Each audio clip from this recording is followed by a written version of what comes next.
श्री शिवाय नमस्तुभयम। दोस्तों, आप सभी लोग जानते हैं कि 2 दिसंबर 2024 यानी सोमवार को पड़ रही है मार्गशीर्ष महीने की प्रतिपदा तिथि। और दोस्तों, यह वह प्रतिपदा तिथि है जो मार्गशीर्ष महीने में पड़ने वाली सबसे बड़ी तिथि है, क्योंकि यह सोमवार के दिन पड़ रही है और इसका बहुत ही बड़ा और विशेष महत्व होता है। पूज्य गुरु जी ने कहा है कि अगर कभी भी मौका लग जाए और मार्गशीर्ष महीने की सोमवार प्रतिपदा तिथि को पड़ जाए तो आप लोगों को 11 चावल के दाने का उपाय तो अवश्य ही करना चाहिए। इन दोनों का संयोग बहुत कम आता है और इसी के साथ मैं गुरु जी ने अपनी शिव पुराण कथा में बताया है कि इस दिन आपको 11 चावल दाने का उपाय तो आपको अवश्य ही करना चाहिए, क्योंकि ऐसा दिन पूरे साल में सिर्फ एक ही बार आता है। और दोस्तों, आप सभी लोग जानते हो कि सोमवार प्रतिपदा तिथि का अगर सबसे बड़ा कोई उपाय है तो 11 चावल के दाने वाला उपाय है। तो दोस्तों, इस सोमवार प्रतिपदा तिथि के दिन आप लोगों को इस 11 चावल के दाने वाले उपाय को जरूर करना है। बहुत सारे लोग होंगे जिन लोगों ने इस उपाय को ना किया हो, मतलब पूरा साल निकल गया, उन्होंने किसी भी दिन इस 11 चावल के दाने वाले उपाय को ना किया हो। पर दोस्तों, आपके पास एक आखिरी मौका बचा हुआ है, जो कि 2 दिसंबर सोमवार के दिन है। तो इस दिन आप लोगों को इस वाले उपाय को जरूर कर लेना है। भले ही आपने पूरे महीने भर इस उपाय को ना किया हो, पर अगर आपने इस मार्गशीर्ष महीने के सोमवार प्रतिपदा तिथि के दिन अगर इस वाले उपाय को कर लिया तो आपको इस उपाय को करने का वह फल मिलेगा जिसकी आपने कभी कल्पना भी नहीं करी होगी। इसीलिए आप लोग इस वाले उपाय को एक बार जरूर कर लेना है, ताकि आप लोगों के हाथ से यह मौका ना जा सके और आपको इस उपाय को करने का फल मिल सके। दोस्तों, यह उपाय पंडित जी ने अपनी अभी की ही श्री शिव महापुराण की कथा में बताया है, जिस उपाय को आज हम आपको बहुत अच्छे से समझाने वाले हैं। इस वीडियो को देखने के बाद इस उपाय को समझने के लिए आपको कोई और वीडियो को देखने की जरूरत नहीं पड़ेगी। तो चलिए दोस्तों, उपाय को शुरू करते हैं। देखिए, यह इस मार्गशीर्ष महीने के सोमवार प्रतिपदा तिथि के दिन यह इतना खास होता है, इतना महत्वपूर्ण होता है। देखा गया है कभी कभी बड़े बड़े पूजा पाठ अनुष्ठान से जो मनोकामना पूर्ण नहीं होते, वह मार्गशीर्ष महीने के सोमवार प्रतिपदा तिथि के दिन एक छोटे से उपाय करने से ही आपकी मनोकामना पूर्ण हो जाती है। और बहुत सारे लोगों ने इस उपाय को किया भी है और उनको इस उपाय को करने का फल भी जरूर मिला है। अगर आप लोग भी इस उपाय को करना चाहते हैं तो आप इस उपाय को पहले अच्छे से समझ लेना, सुन लेना, उसके बाद करना। आपको इस उपाय का फल जरूर मिलेगा। और इस उपाय को कर लेने से आपके घर में चाहे किसी भी प्रकार की दुख और समस्या क्यों ना चल रही हो, आपको उसका कारण भी नहीं पता है कि भाई यह समस्या किस कारण से चल रही है। उसका कुछ भी कारण हो सकता है, जैसे पितृदोष हो सकता है या किसी भी तरह का मंगल दोष भी हो सकता है। तो इस दिन आप लोगों को यह वाला उपाय कर लेना है। यह एक ऐसा उपाय है जिस उपाय को अगर किसी विशेष दिन पर किया जाए तो भाई उस विशेष दिन का जो है वह तो हमें मिलता ही मिलता है। पर हमने उस दिन पर इस उपाय को किया है तो हमें उससे भी बड़ा फल मिलता है, और फल बहुत जल्दी मिलता है, क्योंकि आप इस उपाय को बहुत ही बड़े और विशेष दिन पर कर रहे हो। तो चलिए अब उपाय के बारे में बात करते हैं, लेकिन उससे पहले आप लोगों को यह जानना आवश्यक है कि आखिर यह उपाय किस समय करना है, किसको करना है और कैसे करना है। तो चलिए हम आगे आपको वीडियो में एक एक करके बता देते हैं। लेकिन उससे पहले अगर आप लोग हमारे चैनल पर पहली बार आए हैं या फिर मेरी आवाज आज पहली बार सुन रहे हैं तो हमारे चैनल को सब्सक्राइब जरूर कर लेना और इस वीडियो को लाइक करके कमेंट बॉक्स में श्री शिवाय नमस्तुभ्यम ओम नमः शिवाय जरूर टाइप कर देना। तो दोस्तों, इस एक के दाने वाले उपाय को हमें इस सोमवार प्रतिपदा तिथि के दिन कैसे करना है, किसको करना है, किस समय करना है और कहां पर करना है, ये सारे सवालों के जवाब आपको इस वीडियो में मिल जाएंगे।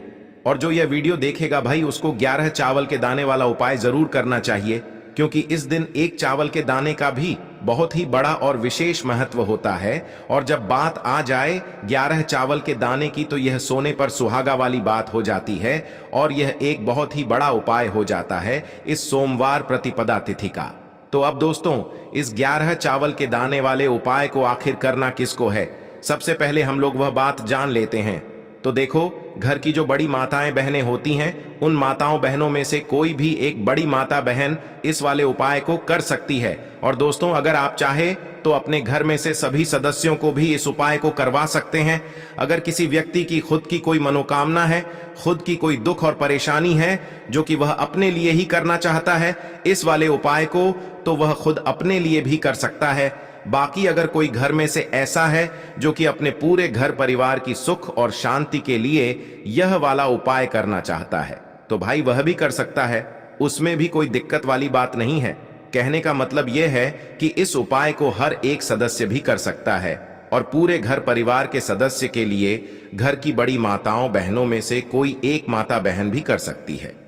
माताएं बहनें अगर घर में उपस्थित ना हो या वह यह वाला उपाय ना कर पा रही हो, तो फिर घर का कोई बड़ा सदस्य भी इस 11 चावल के दाने वाले उपाय को कर सकता है, चाहे फिर वह पुरुष ही क्यों ना हो। उसमें कोई भी दिक्कत वाली बात नहीं है।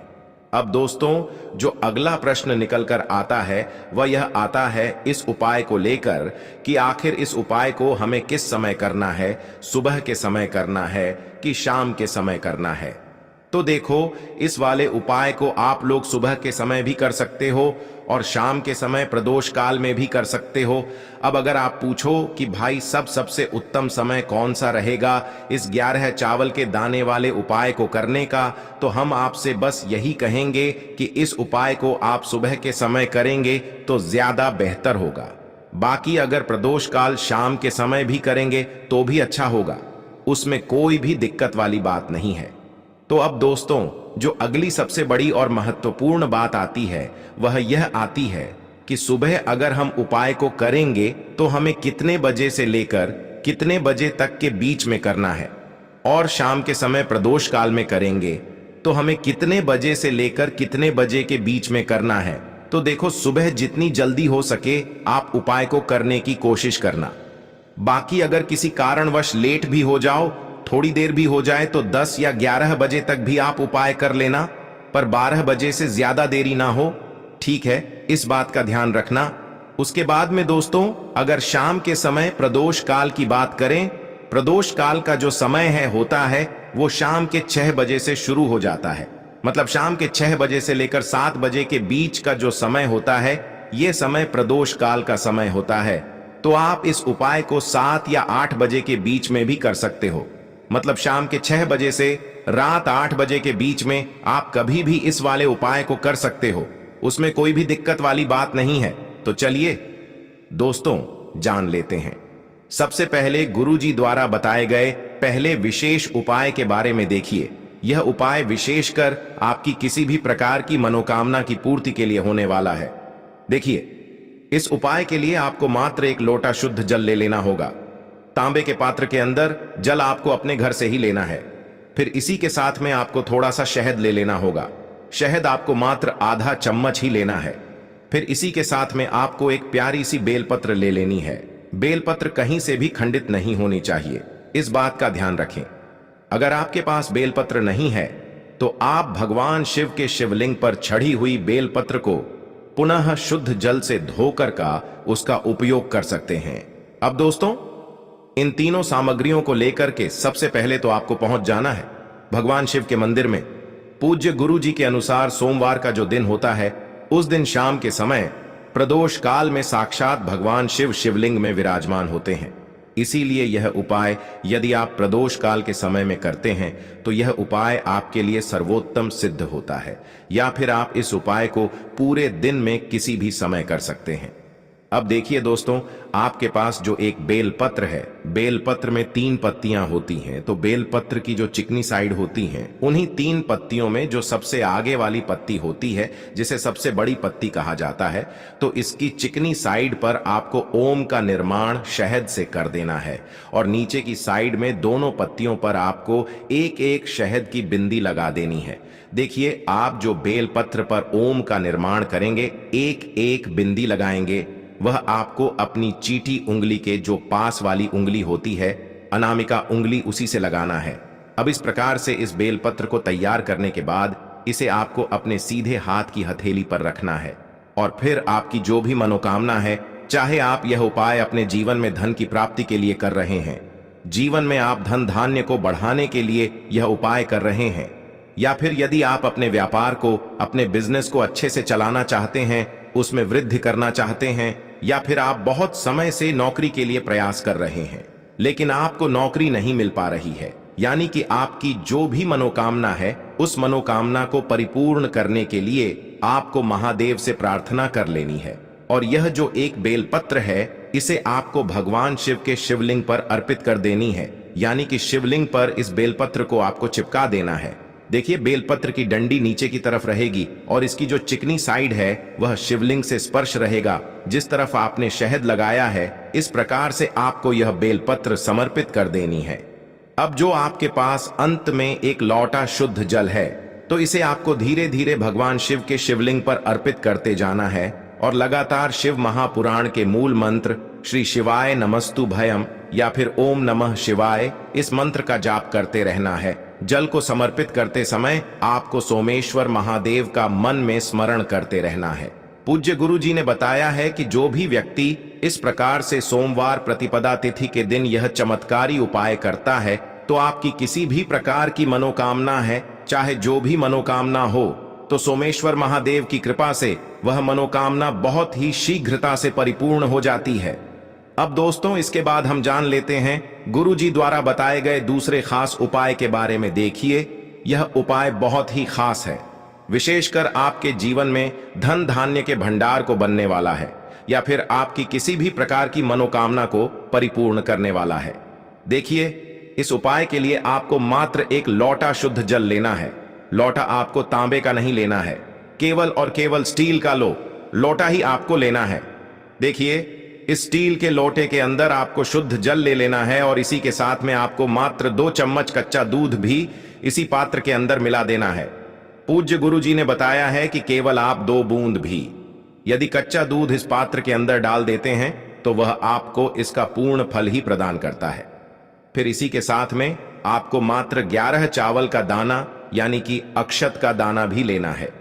11 चावल का दाना लेते समय आपको ध्यान रखना है कि यह कहीं से भी टूटा हुआ खंडित नहीं होना चाहिए। अब देखिए, मात्र इस 11 चावल के दाने को और इस एक लोटी जल को सीधे लेकर के आपको पहुंच जाना है भगवान शिव के मंदिर में। यह उपाय भी आप सुबह से लेकर के शाम तक किसी भी समय कर सकते हैं। मंदिर पहुंचने के बाद आपके पास जो 11 चावल का दाना है, उसे आपको उसी पात्र के अंदर डाल देना है। इदम अक्षतम ओम नमः शिवाय, इस मंत्र का जाप करते हुए। अब देखिए दोस्तों, इस पात्र के अंदर आपने 11 चावल का दाना डाला है, साथ ही साथ कच्चे दूध से युक्त जल आपने ने तैयार किया है। तो इस पात्र को आपको धीरे धीरे भगवान शिव के शिवलिंग पर समर्पित कर देना है। श्री शिवाय नमस्तु भयम, इस मंत्र का जाप करते हुए देखिए, जैसे ही आप यह जल समर्पित करेंगे तो यह जल शिवलिंग से होकर के जलाधारी की ओर बह करके आएगा। तो वहां पर आपको एक अन्य खाली पात्र भी रख देना है, जिससे कि यह जल जो है उस पात्र के अंदर आ जाएगा। आप स्टील की कटोरी भी रख सकते हैं, स्टील का गिलास भी रख सकते हैं, केवल आपको एक खाली पात्र रखना है। फिर इसके बाद आपकी जो भी मनोकामना है उसे आपको महादेव से बोल देना है। अब दोस्तों, जो आपने इस पात्र में जल को झेला है, इसे सीधे आपको लेकर के पहुंच जाना है। अपने आसपास किसी भी बेलपत्र के वृक्ष के वहां पर देखिए। यह उपाय इसीलिए खास हो जाता है क्योंकि सोमवार के दिन यदि हम बेलपत्र के वृक्ष के नीचे किसी भी प्रकार का पूजन करते हैं तो इससे हमें शिव और शक्ति दोनों की कृपा प्राप्त होती है। क्योंकि सोमवार के दिन बेलपत्र के वृक्ष में साक्षात महालक्ष्मी का निवास होता है और बेलपत्र का जो वृक्ष है वह माता पार्वती के अश्रु से उत्पन्न हुआ है। इसीलिए हम बेलपत्र के वृक्ष के नीचे यदि कोई भी उपाय करते हैं तो इससे महादेव अति शीघ्रता से प्रसन्न हो जाते हैं। देखिए, आपने यह जो जल एकत्र किया है, इसे आपको बेलपत्र के वृक्ष की जड़ में यानी कि बेलपत्र के वृक्ष में आपको समर्पित कर देना है और आपको श्री शिवाय नमस्तु भयम या फिर ओम नमः शिवाय इस मंत्र का जाप करते रहना है। फिर आपको बेलपत्र के वृक्ष के वहीं पर माता पार्वती से भी प्रार्थना कर लेनी है। जो आपने शिवलिंग के वहां पर बोली थी, उसी मनोकामना को आपको बेलपत्र के वृक्ष के वहां पर भी बोल देना है। बस आपको एक विशेष बात का ध्यान रखना है कि यह उपाय आपको सूर्यास्त से पहले ही कर लेना है, क्योंकि सूर्यास्त के बाद हम किसी भी वृक्ष में जल अर्पित नहीं करते हैं। पूज्य गुरुजी ने कहा है कि यदि इस विशेष सोमवार में हम यह शिव और शक्ति वाला उपाय कर लेते हैं तो इससे हमें एक साथ महादेव और माता पार्वती की कृपा प्राप्त होती है। इसीलिए आपको इस विशेष उपाय को इस सोमवार के दिन करने से नहीं चूकना है।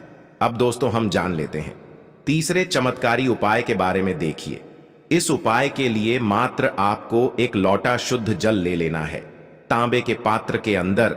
इसी के साथ में आपको मात्र थोड़ा सा शुद्ध घी लेना होगा। घी आपको यदि गौ माता का प्राप्त हो जाता है तो यह आपके उपाय के लिए बहुत ही सर्वोत्तम होता है। तो इस प्रकार से आपको मात्र थोड़ा सा शुद्ध घी लेना है।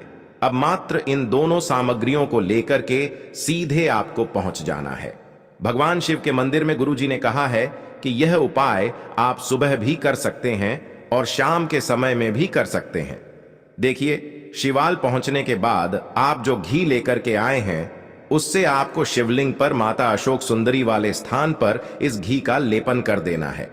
देखिए, यह जो घी है आपको अपने सीधे हाथ की चीटी उंगली की जो पास वाली उंगली होती है, अनामिका उंगली, उसी से माता अशोक सुंदरी वाले स्थान पर लगाना है। जलाधारी के बिल्कुल बीच में जो स्थान होता है जहां से जल बह करके आता है उसी स्थान पर आपको इस घी का लेपन करना है। देखिए, घी का लेपन करते समय आपके शरीर में किसी भी प्रकार का यदि रोग हो गया है या फिर आपके घर के किसी भी सदस्य के शरीर में कोई भी रोग हो चुका है तो आपको कुंदकेश्वर महादेव का मन में स्मरण करते रहना है। और यदि आप अपने जीवन में कठिनाइयों को और समस्याओं को दूर करके जीवन में सुख समृद्धि प्राप्त करना चाहते हैं तो आपको चंद्रमौली महादेव का स्मरण करना है।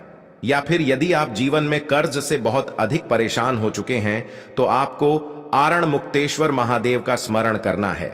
माता अशोक सुंदरी वाले स्थान पर इस घी का लेपन करने के बाद आपके पास जो एक लोटा शुद्ध जल है उसे आपको धीरे धीरे भगवान शिव के शिवलिंग पर अर्पित करते जाना है और लगातार आपको शिव महापुराण के मूल मंत्र श्री शिवाय नमस्तुभयम इस मंत्र का जाप करते रहना है।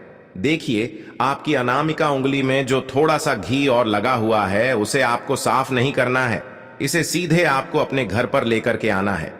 अब दोस्तों, आपके घर का जो मुख्य द्वार होता है, मेन गेट होता है, उसी पर आपको जो आपने माता अशोक सुंदरी वाले स्थान पर घी का लेपन किया था उसी उंगली से इस घी की एक बिंदी लगा देनी है। यह बिंदी लगाते समय भी आप यदि यह उपाय आरण मुक्ति के लिए कर रहे हैं तो आरण मुक्तेश्वर महादेव का स्मरण कर लिए। यदि आप रोग मुक्ति के लिए कर रहे हैं तो आपको कुंदकेश्वर महादेव का स्मरण कर लेना है जीवन में सुख शांति प्राप्त करने के लिए। यदि उपाय कर रहे हैं तो आपको चंद्रमौली महादेव का स्मरण कर लेना है। पूज्य गुरुजी कहते हैं कि सोमवार प्रतिपदा तिथि के दिन किया गया यह उपाय हमारे जीवन की इन तमाम समस्याओं को समाप्त कर देता है और हमें सुख समृद्धि तथा वैभव की प्राप्ति करवाता है। तो दोस्तों, यह थे पूज्य गुरुजी द्वारा बताए गए कुछ बहुत ही खास उपाय। अगर आपको जानकारी अच्छी लगी हो तो वीडियो लाइक करिएगा। मिलते हैं।